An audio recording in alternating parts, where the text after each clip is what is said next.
The magnificent view on the Alps across Lake Geneva is one of the more spectacular attractions of the city of Lausanne. But there are also precious little jewels hidden in narrow back streets of the old town, like this strange little shoe shop where you can't buy shoes because it's a museum in disguise. The window is meant as a space for temporary exhibitions visible around the clock and all year around. Inside are over 100 shoes resuming 5,000 years of shoe history as part of the permanent exhibition.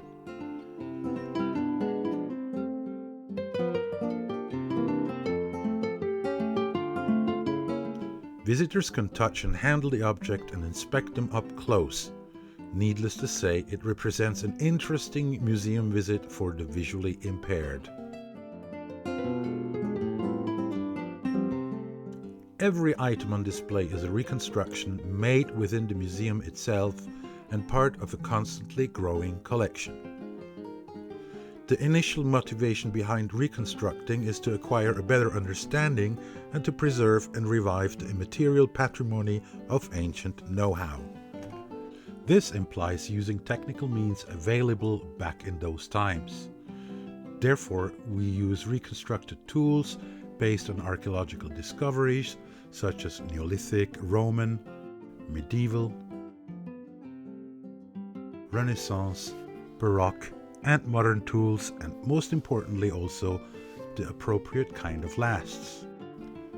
The museum was founded in 2003 for the 10th anniversary of the first and still only Swiss research center for calceology and ancient leather. It is on the upper floors that the real adventure begins.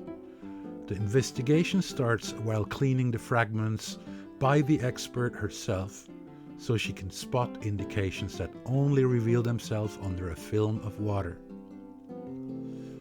Fragile connections that could not withstand even the most careful manipulations are secured on the spot.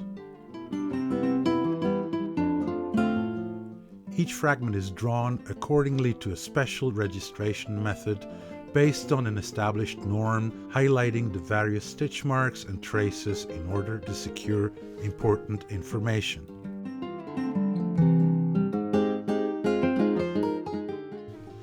Such preliminary catalogues contain the raw data for further investigations, consisting in finding the connection among separated elements of an object. Matching elements are cut out from a copy of the preliminary catalogue and reassembled in a first three-dimensional paper model, a so-called ghost shoe.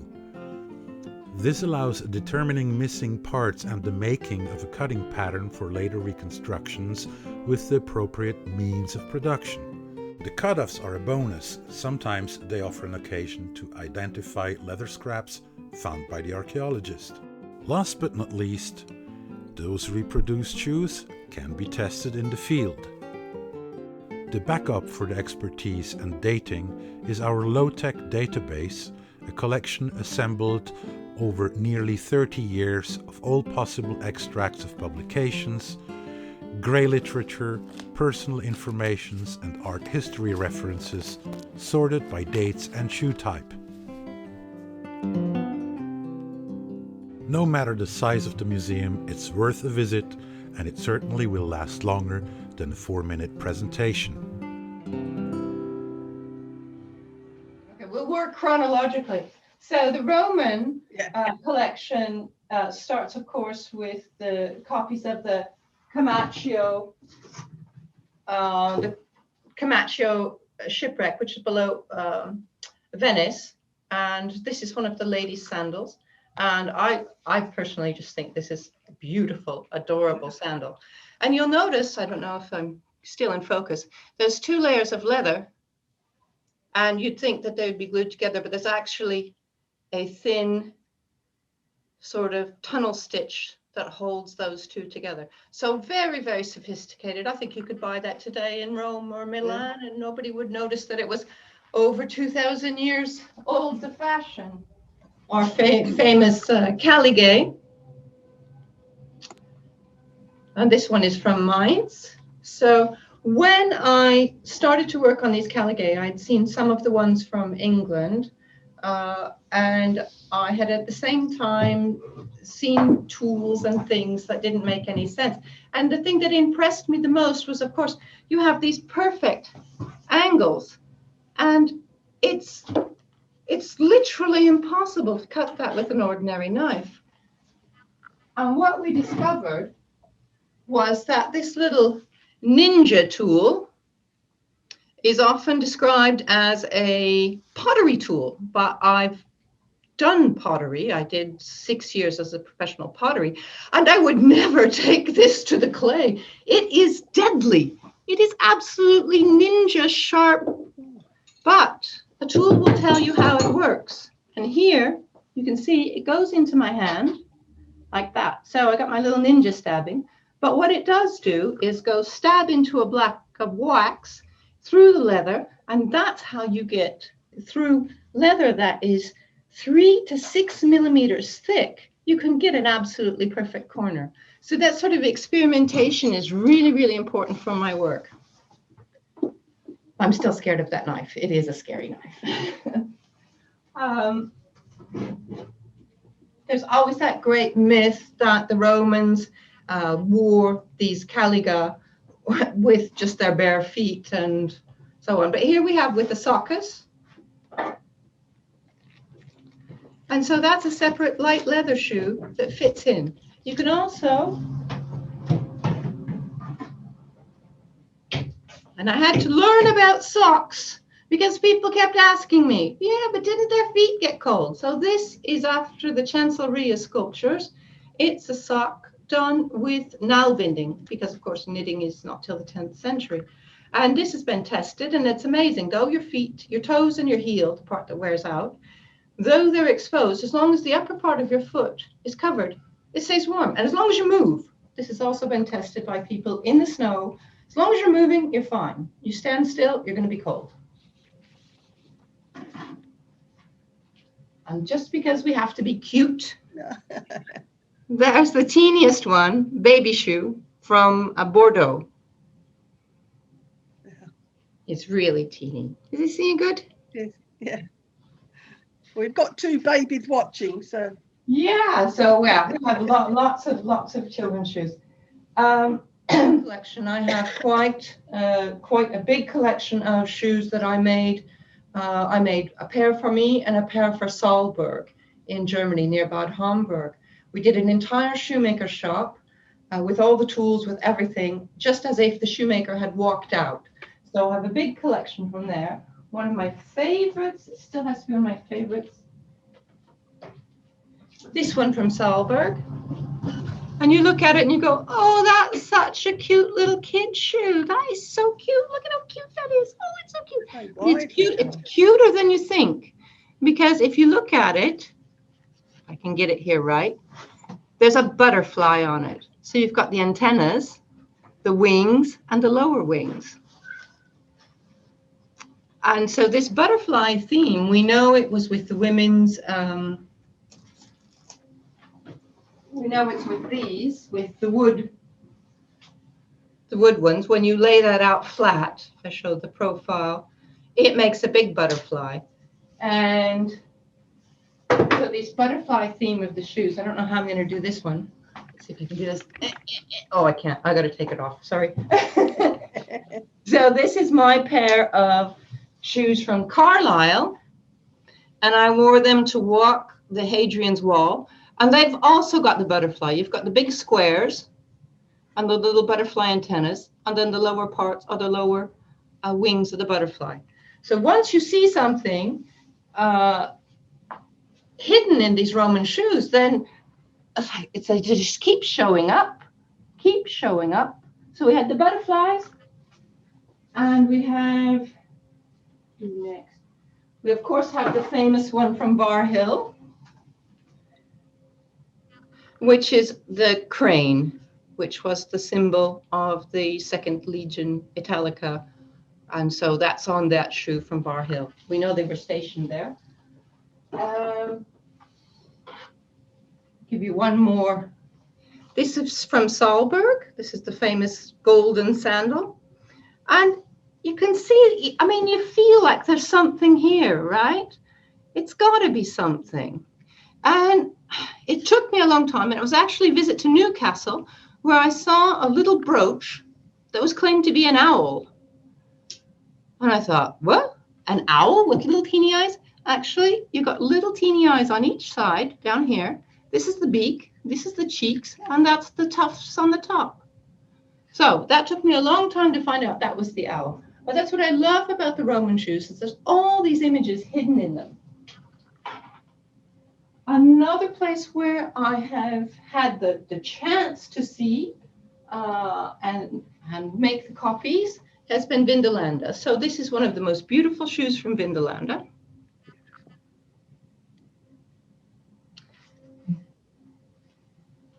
And these, because we've got children, here's the most recent ones I've made. And these are really rare because they're what I call a V pattern. So they just have a center seam in the back and then little ears. That's so cute. So this is one that Kita worked on from London. And she sent me the pattern and the pictures of it and saying, what is going on with this thing? It is just so strange. What are these? What is this backwards lace? So we made it. And once you make it, then you realize, okay, now I see it. So this is important because it's the second half of the 4th century. And they are clearly stating they are Christian. Thing with the lace is in order to make a 6-pointed star.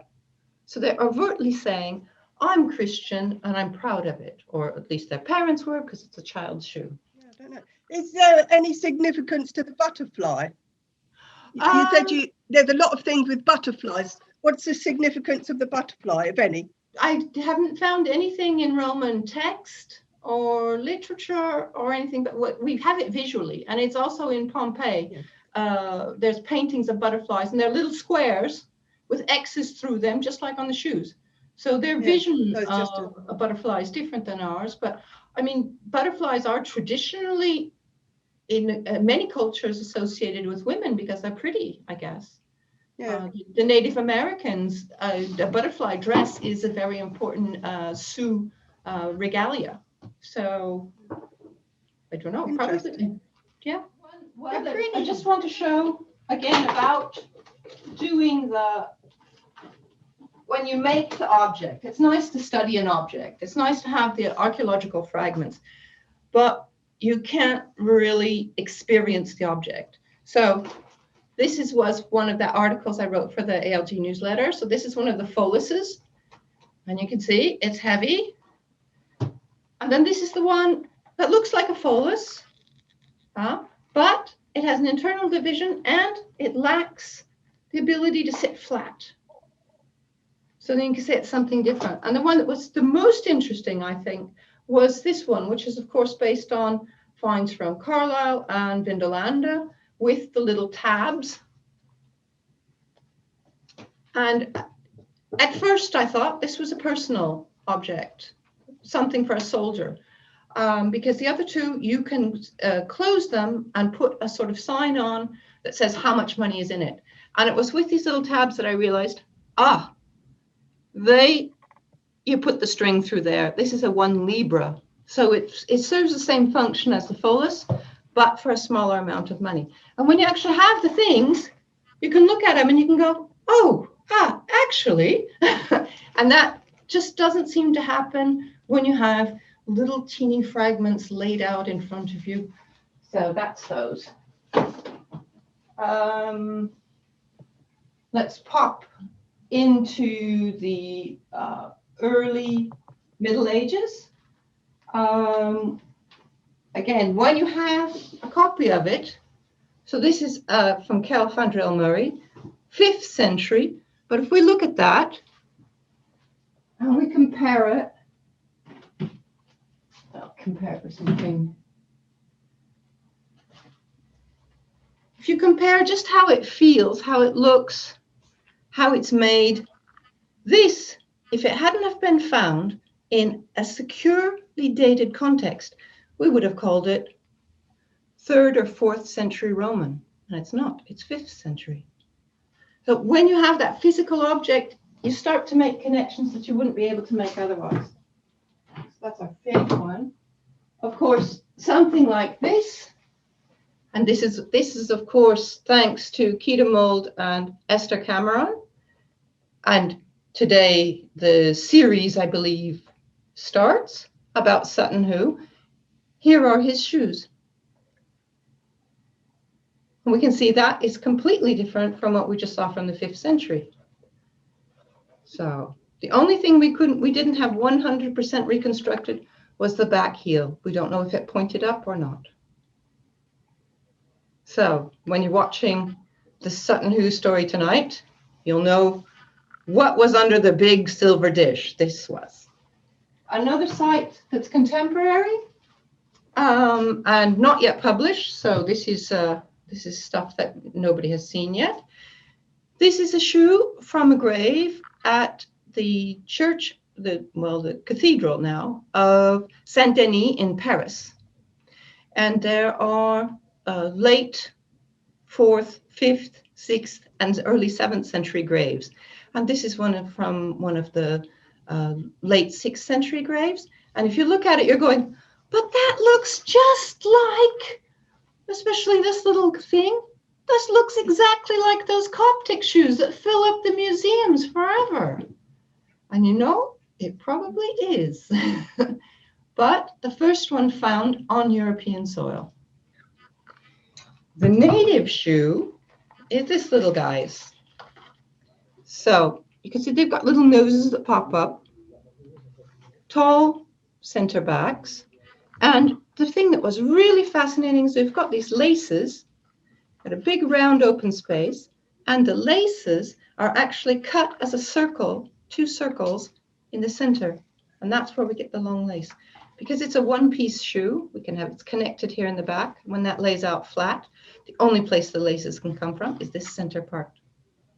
So that's a new shoe that hasn't been seen yet. We're still waiting for the publication. And of course, the most famous person who was buried was the Queen Arigonde. And this is her very Byzantine looking, very chic, silk embroidered, pointy toe shoe.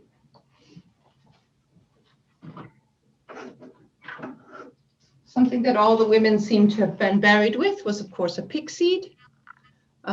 It's a kind of a wooden box covered with leather with the Greek cross, and this would hang from the leg, from the belt to the leg. So that's more of that. And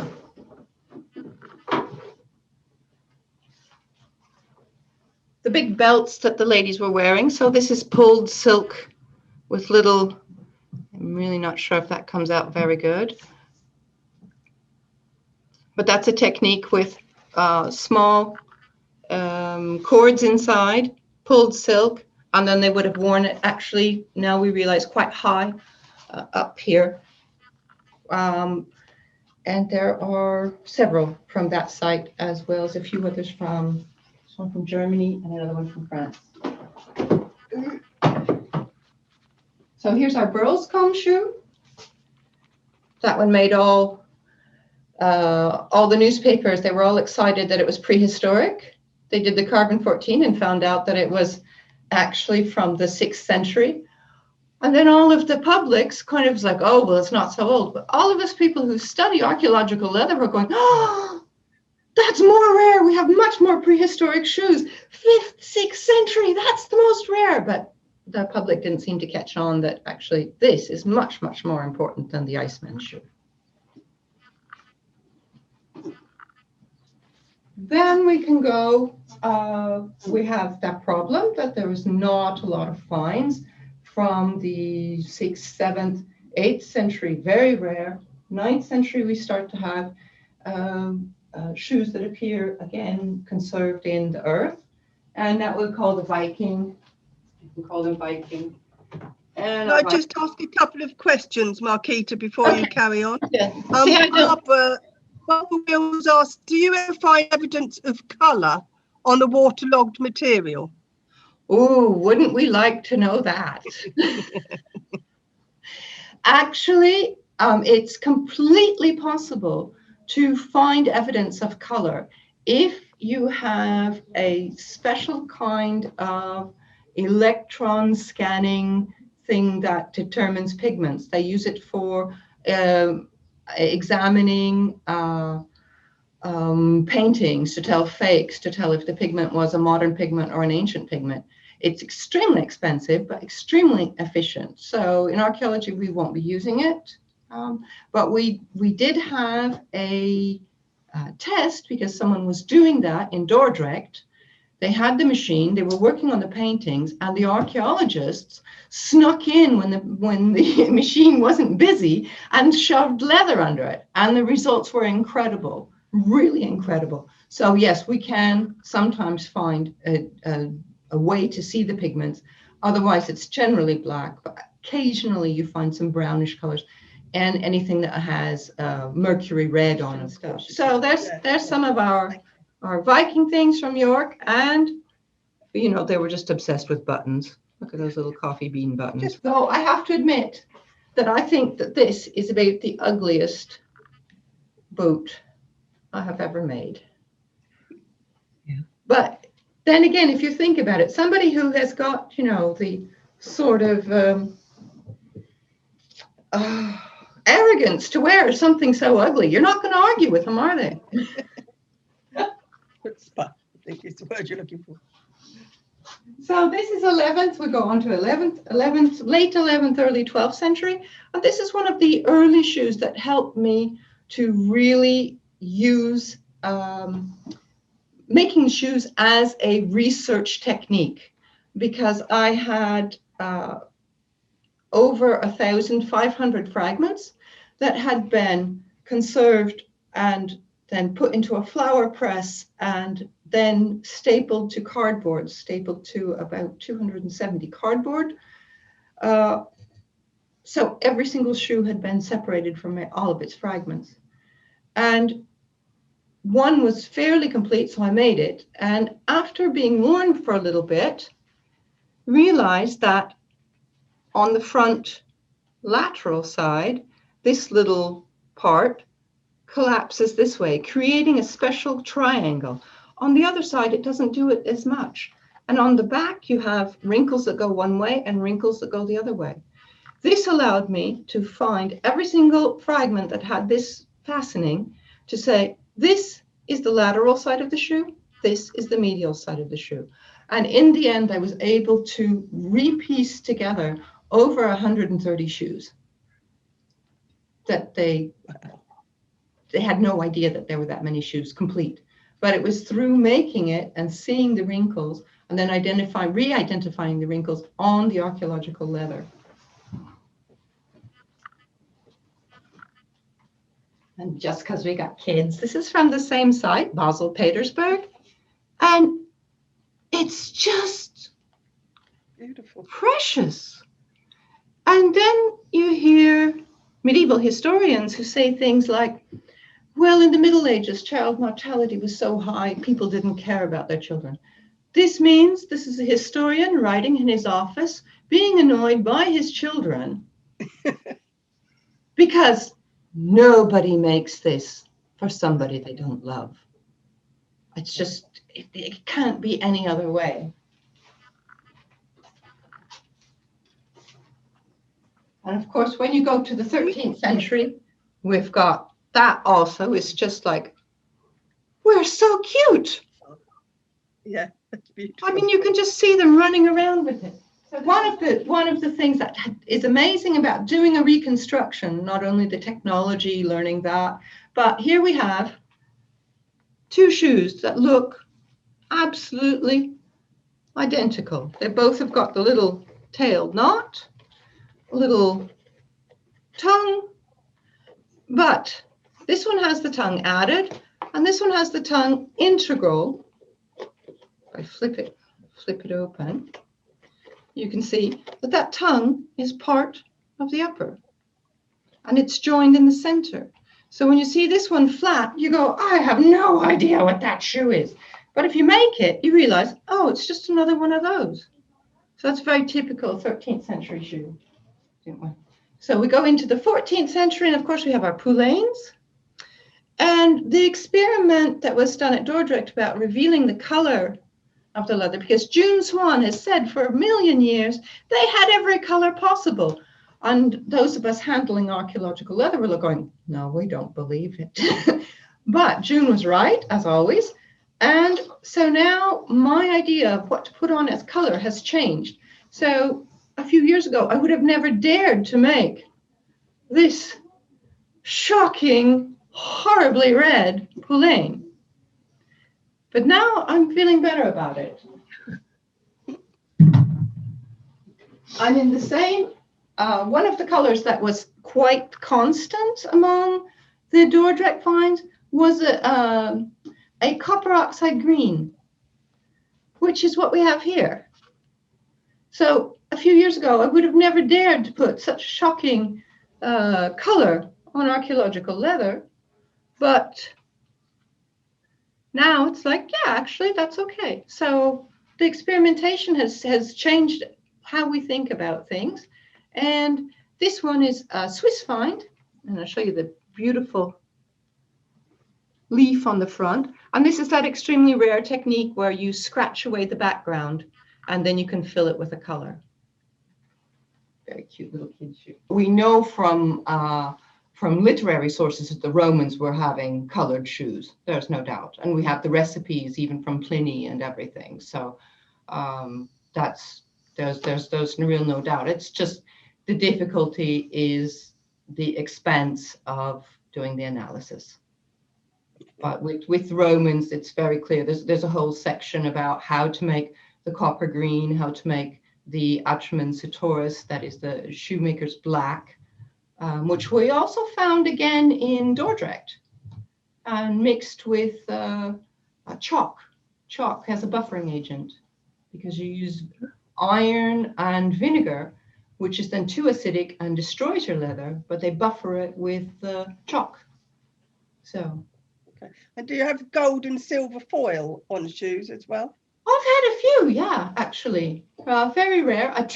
More tin. I've never had gold. There's a pair of 12th century ecclesiastical shoes in Zurich, which has gold on it. Actually, gold foil right directly onto the leather. But I've mostly had tin. It's pretty too, tin. It looks like silver. But silver threads, gold threads, silk threads, you find those also as decoration. Okay. And Moses, while we're talking about decoration, Moses asked, has decoration generally been more common in men, women or children's shoes?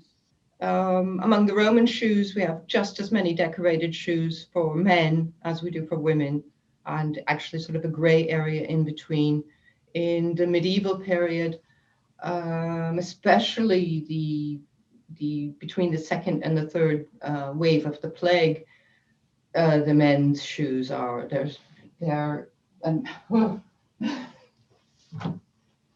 we know they're men's shoes because they're big. I mean, this is just again that special technique that occurs right at around 1370, where you scratch away the back so that you get a very bright background. And that's a man's shoe, and that's about as decorated as you can get. Yeah, I think more decorated than the women's shoes, perhaps. You have to realize, and we see that clear through to what is the end of the archaeological period here, the 19th century. It was men who had a public life, not women, and there was no reason for women to be dressed up fancy except at home, which brings us to these guys. These are definitely women's, and it has written on ink, "Ich dien, I'm yours." Oh. And that, of course, in the 14th and 15th century, instead of getting a ring from your fiancé, you got a pair of pattens saying, "Come live with me and be nice and comfy at home." And of course, everyone knows the famous painting, The Marriage of Arnolfini, with his patterns in front because he goes outside, and her patterns exactly like this back under the bed because she's a good girl and stays home. So that's a woman's luxury, and that's highly decorated, but it's a gift from a man. So the other great thing we can do with the reconstructions, of course, is testing. And this is the pattern that you wear outside, similar to the one in the painting. So you put this on and off you go. This one has been tested in a number of circumstances. You see, it's nicely worn out. But where it really shows its brilliance is in the mud, which of course was what medieval streets were. This point, which everyone likes to go, oh, fashion, fashion, not. This is practical, because this cuts down into the mud, narrow like a knife. And this 2 points then give you that lever action. And between this angle and those angles, you don't slip. It's amazing. It's like walking on dry ground. But walking on what was common in a great part of Europe, especially Northern Europe, were footpaths covered with wood. So wet wood on wet wood, let me tell you from personal experiences, is deadly. It is worse than walking on ice. It is awful. And that's why we have a whole range, especially in Germany. They had a little bar of iron that went across there because they had the most of the streets that were paved in wood. And so you needed that. And even if you don't find the pattern, if you just find the metal pattern bar, then you know that they had paving in wood and they were wearing patterns.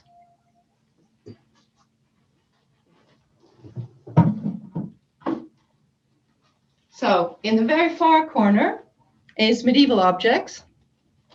And this, of course, is the very, very beautiful quill pen and quill holder. So a penner. And here you can see the blade is marked on it.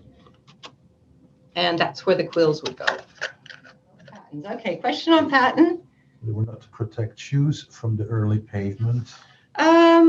Well, the early pavement problem is a question of chronology, because we have the first images in stone of patterns, big wood patterns, are from the early 10th century.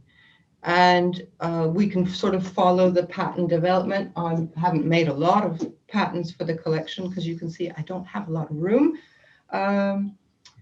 But when paving starts in the middle of the 15th century, because of course the Black Death, it was bad smells that created the pest. So you had to get rid of the bad smells. One of the ways of getting rid of the bad smells was putting in sewage systems and draining the streets instead of the streets being the drains. When we have that happening in the second half of the 15th century, people did try to keep wearing patterns on pavement. So this is a pavement version. It's flat. It's very noisy. It's not really very practical. It's very masculine if we go like this. Sorry. And the size, of course, says it's a man. That leads us into the technological sort of development or race that happened to change from turn shoes, which are light and you use patterns with, to the welted shoes and the stitched down shoes. And so these are the cork-filled ones, and they're worn inside to, of course, keep you nice and warm while you're wearing your light shoes, because then that became wearing lightweight shoes was a sign of being a bit better than everyone else, instead of wearing the heavy clodhoppers that the peasants would have to wear because you couldn't wear patterns anymore. So this is one of the last ones, just the turn of the century.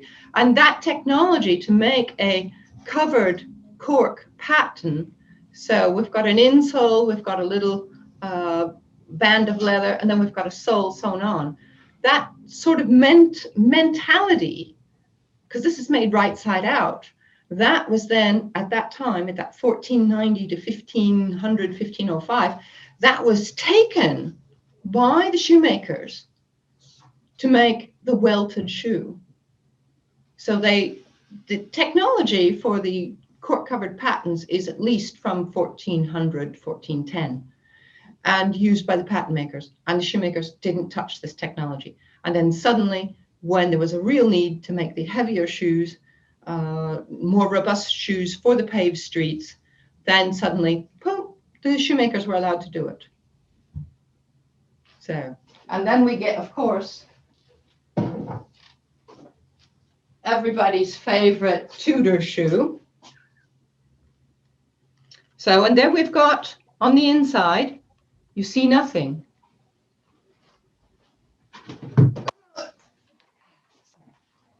Not got to make those sorts of noises if it's being recorded. If you look on the inside of a turn shoe, you see the stitches. And here, magically, there are no stitches. So this is actually referred to in the story of the gentle craft, clever Hans from the Netherlands, who knew the secret of the low shoe. And that secret, I imagine, is the welted technique. So here's a welted shoe from in bits. So here's our stitches, and there's our insole. No stitches visible. And then that little bit which would have covered the cork then ends up being the part that you stitch the second sole to. So here we have one of those miracles of archaeology. So this shoe is dated Christmas Day, 4 o'clock, 1598. Don't you love that? 4 o'clock. This was on the shipwreck SO1 that went down in a Christmas storm off of the Texel Islands in the Netherlands, and the storm started around 4 o'clock. So, but this shows us that we have the welted construction, and they're anticipating. Let's see if I can get that. They're anticipating the wear that happens in the back. Yeah. And in the front. Very important are the little light things, and those are pegs. Those are wood pegs. And by making this shoe, I realized I had to have the wood pegs, otherwise the leather flops around and slides around, even though it's glued in place. It doesn't stand up to the stitching. So you need the pegs. And once you have this, it's just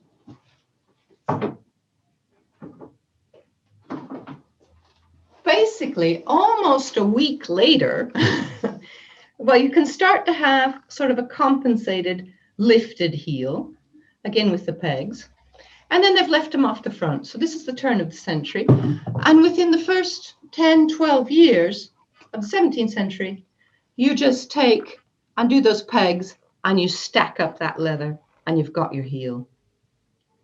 And of course, we know those were for men first, because men had that public life and they needed to be visible and seen. But once a fashion starts, everybody gets it. So here is a lovely little children's shoe with a little heel. Yeah. You've got that heel. And if you can notice, around the edges is an extremely tiny flesh stitch through just the grain, and it's all the way around. And yes, this is about 14 hours of stitching to do this.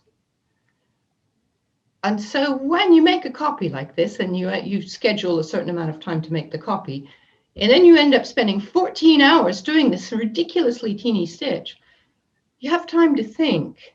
And what I ended up realizing was that if I had an apprentice who was really an annoying person, and I wanted to keep him calm for a while, like 4 or 5 days, I'd say, this is the new fashion, here, do it. I got a week off from dealing with the guy. I don't know if that's the real reason, but after 14 hours of stitching, you come up with something. As we were talking about men's fashion and heels, Here we go. Look at those. All of us people who are a bit older, we will remember this shoe from the 1970s. But this is actually the 1770s.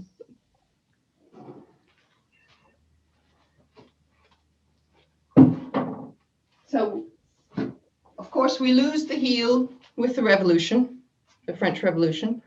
They cut off the heads and the heels. And so this is about the last period that we have in the collection, because after that, at least in Switzerland, anything after 1804 is no longer considered as an archaeological object. So that's the end of that. But you'll want to see the boots. We'll do quick the boots and then the jerkin. So this is the most recent ones. Are they in? You see them? They're very lovely with the wrap around and very, very thin. I haven't found somebody with legs thin enough to put these on. So there's one like similar to this that was found, of course, on the Mary Rose. And this one comes from a man's grave in St. Gallen. A little bit earlier, of course, are these lovely walking boots. We know that Queen Elizabeth I had walking boots, and these are exactly that period. And they are still made with turn shoe. So they are lightweight, and they're not for doing anything except standing around looking important.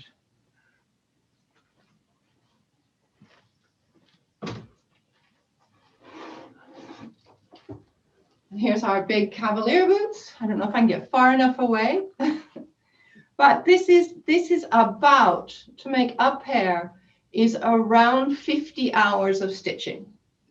So these are definitely prestige. And I really can't see if I'm all in or he's too big, but we'll do a close-up. So this again is just this in the back seam here, just from here to here. That's like 4 hours stitching, and you can't make a mistake because it's external. So these are lovely, and they roll down red. So you've certainly seen the paintings where they have them rolled down and you've got the big red, and these are just sexy boots. But one important thing about boots like this is if you make them, it's really lovely and great. And there's always the temptation to try them on, which I did with the first pair that I made. I put one on. I thought, oh, that's great. Oh, they're lovely. Looked at them. Yes, lovely. Now I'd like to take it off so I can finish the second one. No, you have to have someone who will pull it off, because you cannot pull something with you can't bend your knee to pull it off. So I ended up with a chair pushing it. But now I have a boot jack. Well, for the first time, a man's butterfly. So these are called butterfly spur straps. And I would love to have the spurs that go with them, but that's what they're for. They actually can be removed, and they are what keep the spurs on. And in the paintings, you don't see it because it's from this angle, but they've got spurs. And I never found anyone who would be willing to make any of these spurs. So my big guy. This is the Groningen jerkin, which was almost nearly complete. And the only thing that was missing was one of these panels. And so that's goat skin, used with the flesh side out. It should be nice and sort of lovely and velvety. It also should be bright red, but I tried to do natural dyeing techniques, and well, it didn't work. It was a bit more delicate than I thought. They're impressive jerkins, but you know, basically they're just tailoring. You just basically stitch for about 2 weeks and then you're good. Now, how did it get all so nice and even and perfect and not veering off? And I'll hold the guy. I made a quilting template. Yeah. Then you just use that to stab the holes and connect them up. And so you're always very, very accurate. So we sort of skipped over the medieval objects. And of course, these are the famous Rara brace. Oh, beautiful. from the British Museum. They've only got one. I've got the pair. And so these, of course, when they're flat, they look a bit like a bicycle seat. So people find them in archaeology and they're like, what is the bicycle seat doing? But actually they go here on your arm, and there's always the two little holes to attach with points. So they are very decorative and not defensive in any way. So this counts as armor, but it is not defensive, it's decorative. Is it molded? Yeah, that's a technique that you work with the leather being damp, and you use a stylus like for writing, you know, when you have a wax tablet, you use the same stylus, and it presses down the lines, and then you go in with a small cedar, a small tool that makes a little dot, and you press that background down. It's really, really quite simple, and actually doesn't take as long as you'd think. If you work with damp leather, when it dries, vegetable tan leather, when it dries, it will already become hard. And if you warm it while you're drying it, it gets harder. And this is 2 layers glued together and hardened in that way, and then waxed with pitch wax. And no, I can't bend it. It's hard. It's not as hard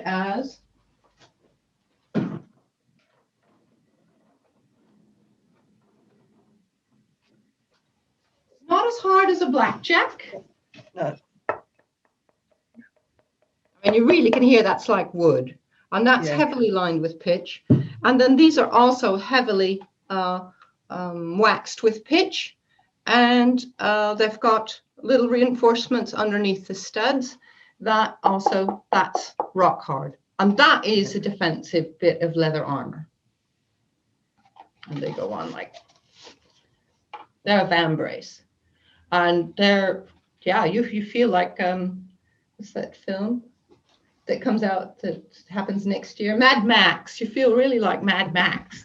And they are quite powerful. So in that hardened leather, people will recognize this, of course, the archer's brace, also in the British Museum. And that, again, has just been hardened with pitch wax, but it's still flexible. Because if you take leather, vegetable tan leather, and you get it over 40, 45 degrees, well, 40, 45 already starts damaging the fibers and you lose your flexibility. At 70, it's dead. So, but this one is still very flexible because it's just, the surface has been hardened with that pitch wax. Here is an example of the sort of tooling. So you actually sort of cut the lines and stamp, and you have to make the object first, and then you do the decoration. Recently, I've had a lot of mittens and gloves show up. And so those have been made. There's these ones. I'm sorry, they're so weird. I just had to see why they're so weird. But there's, they're weird. They are pictured in the 14th and 15th century. They are pictured uniquely on shepherds and people working out in the fields and stuff. So they do seem to be some sort of workman's gloves. I have another one that is a copy, not from her book, but it's just the plain mittens. And so these were a find from Zurich. And they look like, well, oven mitts. And you'd think that you'd have a lot of trouble picking things up, but actually you don't. You can be really quite precise and handle things in a very delicate way. And I don't really understand why, because they don't look like they would work. Well, they don't. But they do. You really can do what you like, open stuff, pick small things up. It's amazing. It is amazing. Well, I haven't tried the shepherd's gloves. I live in the middle of the city and I don't have much opportunity to go out and do shepherding type activities. Because when the visitor sees something, it's the visitor who it's their interest that leads the tour, because it's a place for an interaction, this museum. So it's a working museum, an interaction museum. we also, people can, well, we'll talk about pre-COVID, people could come, you can spend the day working, make a project, learn a technique. So the idea of passing on the information that's been learned about the technology and how to make these things, that's really important for us to continue that. And so yeah, we did a lot of, people would come, spend a couple of days, make the shoe that they wanted or the object. It's not all shoes. And that's why all the tools are functional, because you have to learn to use the tools. You have to have the right lasts. And that was important. The other thing that the museum used to do was we would go to events and have the shoes displayed. People could touch them, interact, ask the questions. So that was dealing with the larger public. Or also a resource for people who are trying to do something more specific in their research for a particular period. The database that you saw, that's, people write and say, what about this? And I send them copies of the whatever relevant material is in the database. Also identifying weird stuff. A lot of people send me drawings and photographs of strange stuff, and we find out what it is.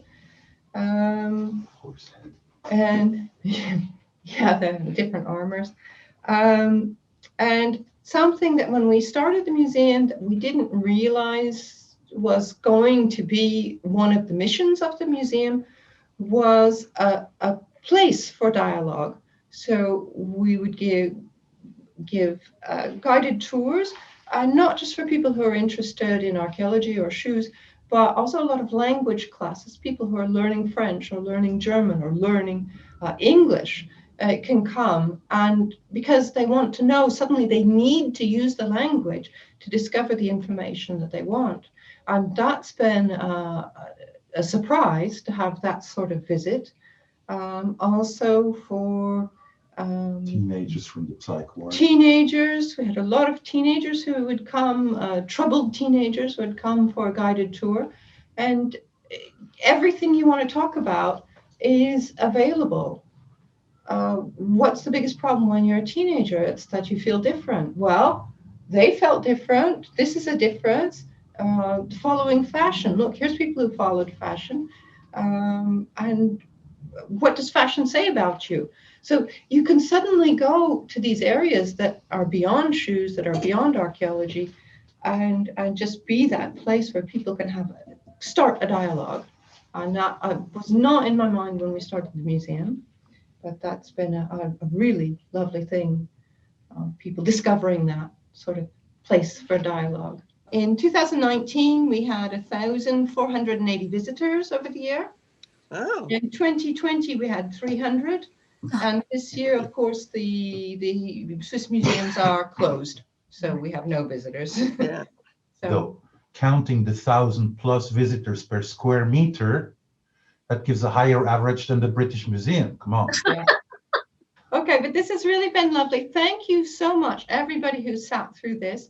And I think if there are other questions that occur to people, there's no problem to contact and get more information, because it's just too rich. There's just too much to cover completely.